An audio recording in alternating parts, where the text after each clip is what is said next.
Being David.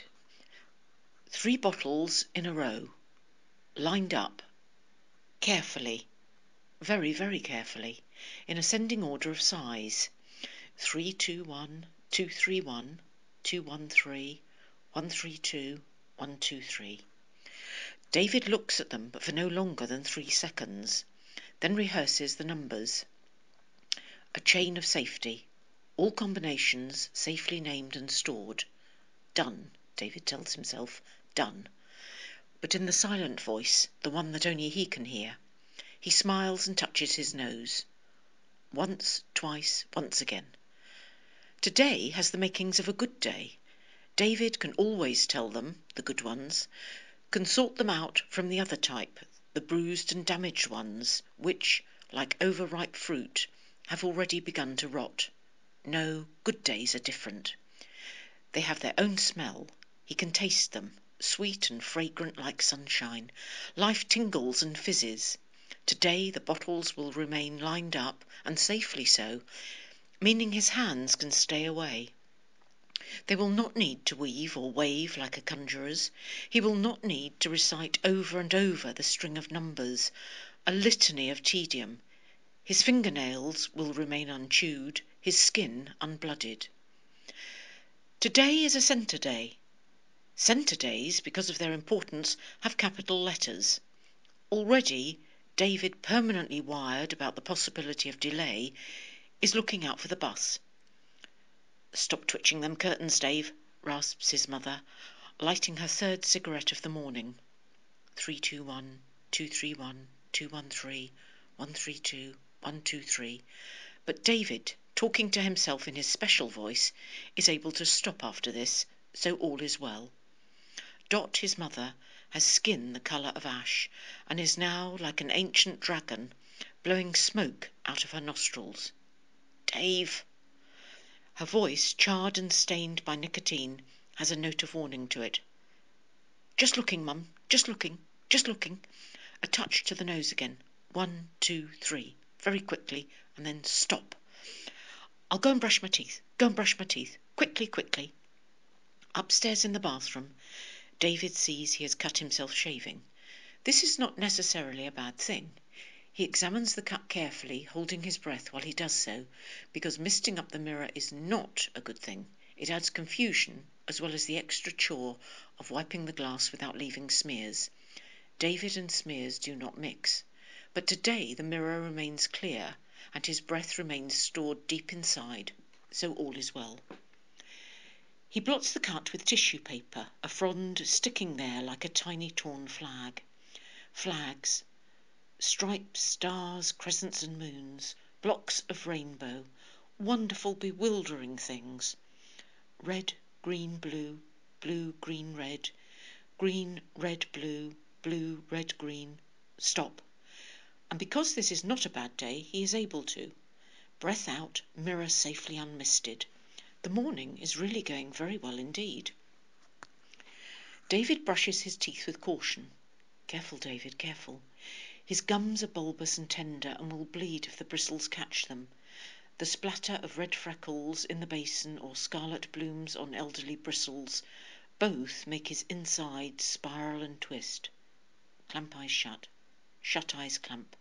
Eyes clamp shut, David tells himself firmly in the other voice. The one which prevents thoughts like blood-spattered tooth bristles corkscrewing in. But now, the very action of brushing his teeth means that more rules and rituals are crowding in like flocks of sheep. Woolly words, words of wool. Steady, boy, steady. He knows that line of thought is something people say, but this is often how David actually sees his thinking. Long snaking lines that crisscross and interweave, knot and tangle. Sometimes the thought lines shake themselves free, like a dog after a swim in the river, water droplets arcing and falling like jewels, so that the thought emerges straight and clean, untwisted and unscathed. More often not. Right now, brushing his teeth has prompted an avalanche of words that must tumble and fall into certain patterns and shapes. Each one must be carefully negotiated. David holds on to the basin for support, as if it is the hand of a friend. Now, Safe to start now. He begins the exhausting recitation, the words prancing and fizzing inside his head. Top, bottom, sides, up and down, back and front, top over bottom, bottom over top, sides over back, back over sides, front over back, back over front. There, done. Using the phrases like stepping stones, he has crossed the seething, churning chaos of disorder. On bad days, teeth brushing can take up to an hour. The endless chant, brushing, spitting, rinsing, over and over and over. The taps turned on, then off, then on again, checking to make sure there are no drips, or if there are, then he must catch them in his left hand. Coming back into the bathroom for a recheck, turning the taps off, then on again. The turn must be made in one swift movement, otherwise it is spoilt and must be done again. David standing at the sink, trying so hard to turn the chemistry of order and ritual to his advantage, powerless, cloaked in fury and frustration, gnawing his nails until the skin tears and bleeds, waiting until, like a safecracker, the correct combination is found and he is released. The terrible continuing exhaustion of being David. But this morning, on this good day, the mirror has remained unmisted. His fingers are not torn and bloody. The taps have been switched off in one clean move. Things have been accomplished in the right order relatively swiftly and easily. Even the toothpaste is safely back in the cupboard, facing the right way and leaning at the correct angle. Ditto the toothbrush. Ditto. Tooth over brush, brush over tooth. Back in the front room now, waiting for the bus. Yet even here, on this good morning, David knows he must take extreme care. 3 paces only to the right, 4 to the left, no more than 5 to the window. 345, 435, 534. Safe to step on the central stripe of the carpet, but on no account must he touch anything to the left or right of it. David has seen pictures of a bull killing. A small man holding a red flag, waving it at a bull, whose thick muscled shoulders are plaited and taut, the bull like a pincushion, daggers sticking out of its huge and sweating flanks. Anxiety makes David like that, exactly like that, a bull, pacing and snorting in the sawdust, burning under the sun and the crowd's bloodthirsty eyes, turning him into a pincushion punctured by blades of worry, agitation and fearfulness. As he paces the living room, David smells sawdust, tastes blood, hears invisible crowds roaring. He screws his eyes shut, clump, clump, clump. Nothing can get in now, and especially if his hands are clumped and clenched too, fingernails biting half-moon shapes into his palms. Right now his voice instructs him that all is well, but even so, time hangs around him, heavy with the threat of the bus not arriving on time. Lateness and delay are swamps which David fears to navigate. The one voice may then splinter and become 2, clanging and resounding in his skull with all sorts of imperatives. David stands motionless, eyes and hands twisted shut. The clock on the wall ticks soundlessly, hands slicing through the minutes. Steady, boy, steady. He opens one eye, the right one. Safe to do that. And as he does so, something at the window catches his attention. So David opens the other eye too and turns towards the movement, heart rising and leaping. For there it is, the bus. Its prompt arrival is extraordinary, beyond that. It is a blessing, sweet and merciful, bestowed on him from unseen and invisible hands, for now he is rescued. The gate lifts. He can leave the arena of the front room, where the electric shocks of anxiety and agitation lie in perpetual ambush. Quite simply, he can walk away. Bye, Mum, bye, David calls to his mother as he opens the front door. She emerges from the kitchen, phone clamped to her ear, lighter firing in the other hand. Bye, Dave, love, bye, she mouths, the words coming out in a frothy rush. She waves to him. Her fingers have been touched by something and have curled into curious shapes, like plant roots. Heavily ringed, the light catches them as they lift to signal goodbye. David blows her a kiss and she blows one back, sent from her mouth, which is flooded and flushed with crimson lipstick. Dot's anger can be ferocious, blasting out of nowhere and making him cower, but it is the scaffolding of her love that protects him the most, raised up around him solid and protective, cage-like, but a good cage. Right now, they blow kisses of farewell to one another, and then the front door shuts behind him with a neat, sharp click to David. David only needs to check once that it is closed, and then he is walking down the path and through the gate with its rusty paint peeling from it in ancient black fronds. But David goes walking by, head held high, walking, striding out to the waiting bus.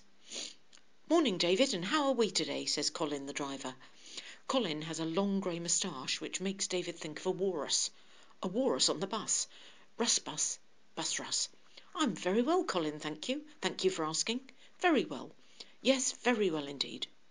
"Well done, mate," Colin says, stroking his walrus moustache and putting the bus into gear, releasing the handbrake, which always makes a hissing sound, like snakes uncoiling, ready to raise their fanged mouths. David, blocking out the image of triangular heads and dripping venom, sits down next to John. It is the only free seat today, so today he is spared the decision of where to sit, a decision which on bad mornings irritates and scratches like a rash, and which also incurs the wrath of Angela. "Seat belts on, everyone, seat belts on," cries Angela, who is almost always on the bus with Colin. Angela, David has noticed, has her own moustache, a dark, soft shadow lying above her upper lip. He mentioned it once in a moment of terrible innocence. "You've got a moustache too, Angela, like Colin, but yours isn't grey," and had never understood why it had upset her so terribly. The aftershock of it still continues, going off like some dreadful depth charge, for he is still, after all this time, unable to acknowledge her with more than a glancing, splintered sort of look, one which bounces off her and does no damage. "Good morning, David," John says, extending a pale, boneless hand, which David knows he must shake. John's glasses are reinforced and ripple. Behind them his eyes swim silently like goldfish. John releases David's hand and, as he does so, begins very quietly to cry. David does not like physical contact, but neither does he like tears. He can feel agitation beginning to bubble like heartburn. What to do? He must not on any account allow anxiety to take hold, for once it spreads its roots within him he is lost. His voice speaks to him, advising caution. Very carefully, so that he can stop at any moment, David extends a gentle arm and lays it like a coat across John's shoulders. "Don't touch me, I'm constipated," cries John, wiping his eyes. His tears are enormous. David wants to count them, but knows this would not be friendly nor polite. He also knows that constipated is a polite word for your backside is all bunged up, which is how his mother describes it when she hears him straining in the toilet. "I get constipated too," David says, in an attempt to be friendly and to share John's troubles. "Mum gives me something she calls arse dynamite." "Arse dynamite?" John says, his tears momentarily stopping. David is impressed at the effect of his words. He nods and says it again, because who knows? This could even make John stop crying altogether. "Yes, arse dynamite. You should try some." Angela's voice, crisp and starched. "I don't know what you two young men are talking about, but it's not polite to discuss your bottoms or going to the toilet in public." She is sitting directly in front of them and has clearly heard the entire exchange.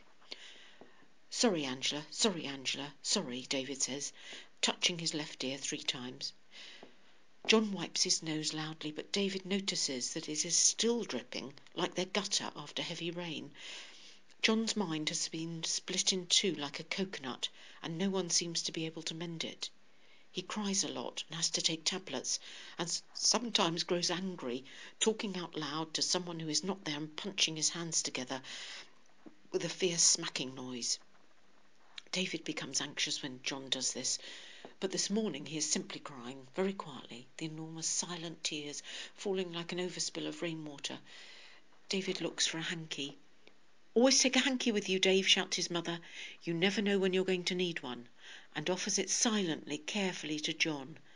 as close to a token of friendship as he has ever come. But John pushes his hand away and they spend the rest of the journey in silence. At the centre now, with its usual smells platted together, disinfectant, polish, airlessness, Mandy, with her large mouth and button nose, greets him with a vast display of affection, putting her arms around him tight like a brace. "I love you, David." David pats her back gently, counting 1, 2, 3, 1, 2, 3, 1, 2, 3 in his head. She raises her face to kiss him. Sometimes her anger flies at him across the room, unexpectedly and without warning, and he stands there bewildered, not knowing what it is he has or has not done. David is learning to read faces. He is better at it now, but extremes of anything confuse. Anger, in particular, he does not care for. He sees it in letters huge and red, AN, followed by fierce and splintery GE, and then sharp and jagged R. But today is a good day. Like centre days, they earn their own big letters, and he has known this since he opened his eyes this morning and saw sunlight dancing in through the curtains, and then later in the kitchen, his mother, with her first cigarette of the day, first over cigarette, cigarette over first, made his toast without burning it, and gave him a fried egg that was exactly right, creamy, yolked and soft, ready to burst and good for dipping.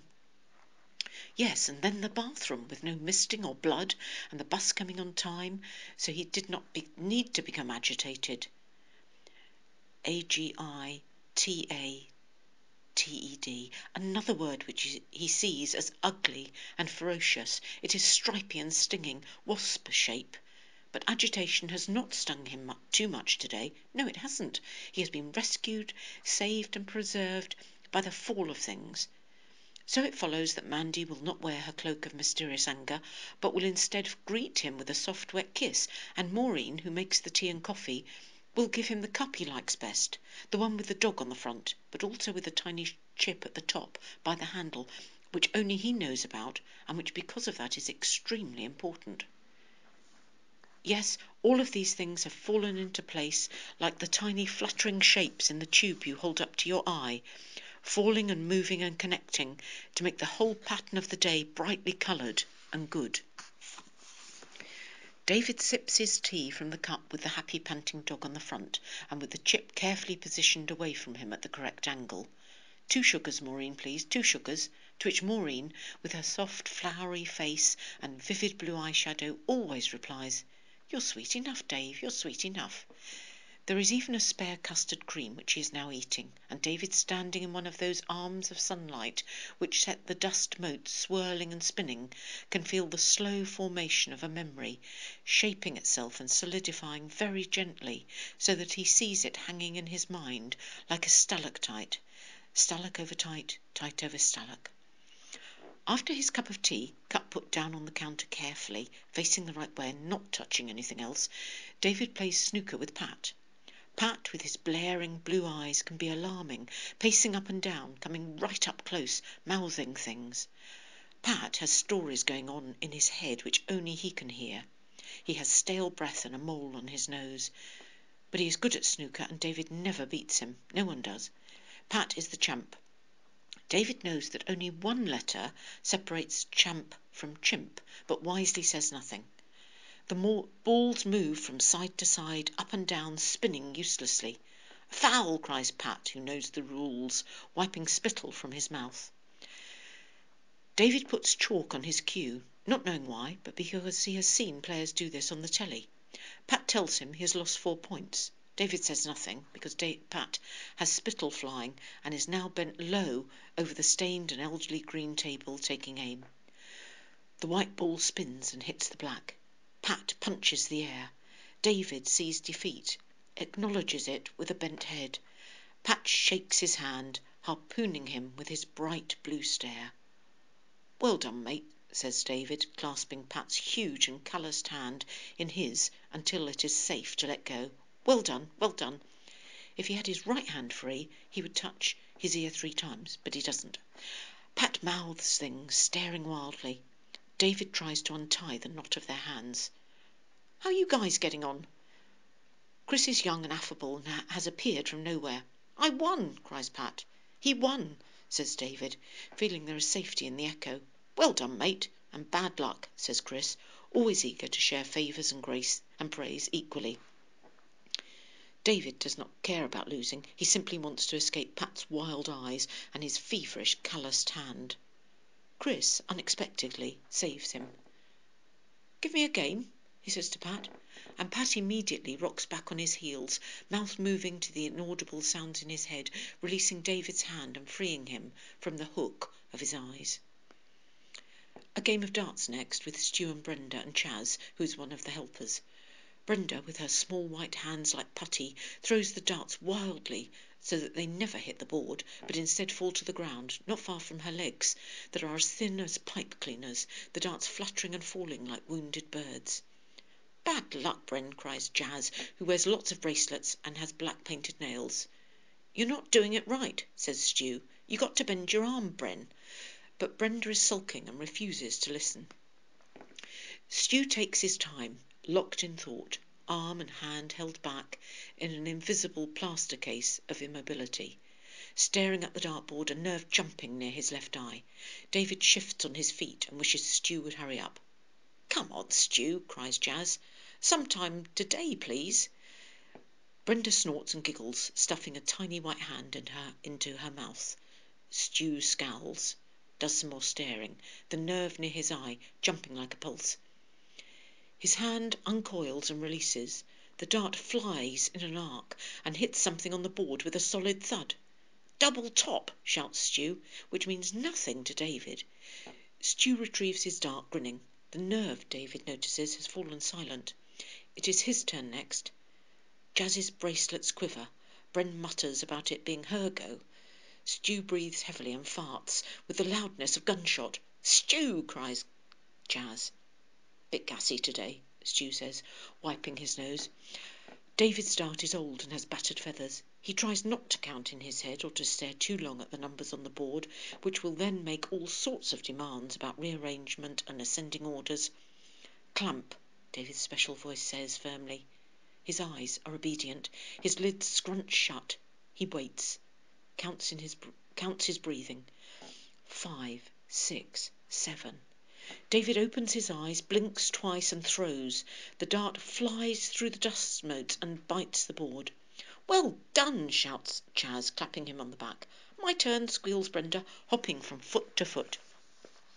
Stu is cross because it appears that David has hit a higher number. Stu is not a good loser. David is. He has always had to be, because he has never won anything. Not even a raffle prize at school, or a goldfish at the fair, or a lottery ticket which he buys when the numbers announce themselves to him in the right order. David has always had to be a good loser. It is ingrained in him like the central stripe in a stick of rock. As if she knows this, that life appoints its winners early on, and that her son is almost certainly not going to be one of them, Dot has told him since he was a little boy that winning is not everything. Secretly, David has thought that although she may be partly right, winning is obviously something. But clearly no one has ever told Stu this, because right now he is scowling, his face flushed, bunched up and creased with anger, the nerve jumping again near his eye. "It's only a game, Stu," Chaz says soothingly. "You've got another go in a minute." And to little pouting Brenda, "No, it's me next, Bren. You're after me, love." Brenda sulks and stamps her tiny feet. Stu says something about beginner's luck. David hopes it will soon be time for lunch. Chaz throws her darts and misses everything. Brenda laughs wildly and David's stomach creaks with hunger. Pardon me, pardon me, pardon me. And eventually it is time to eat. Egg or ham sandwiches, a bit of curling salad shot through with a splash of tomato and crescents of onion and pepper, followed by yoghurt and fruit. David sits next to Pat, who eats noisily, listening to the silent stories in his head. Hazel blows David a kiss from across the table. Stu and Chris discuss football. Chaz comforts John, who is crying again. Brenda says she doesn't like egg or ham and that she wants to go home.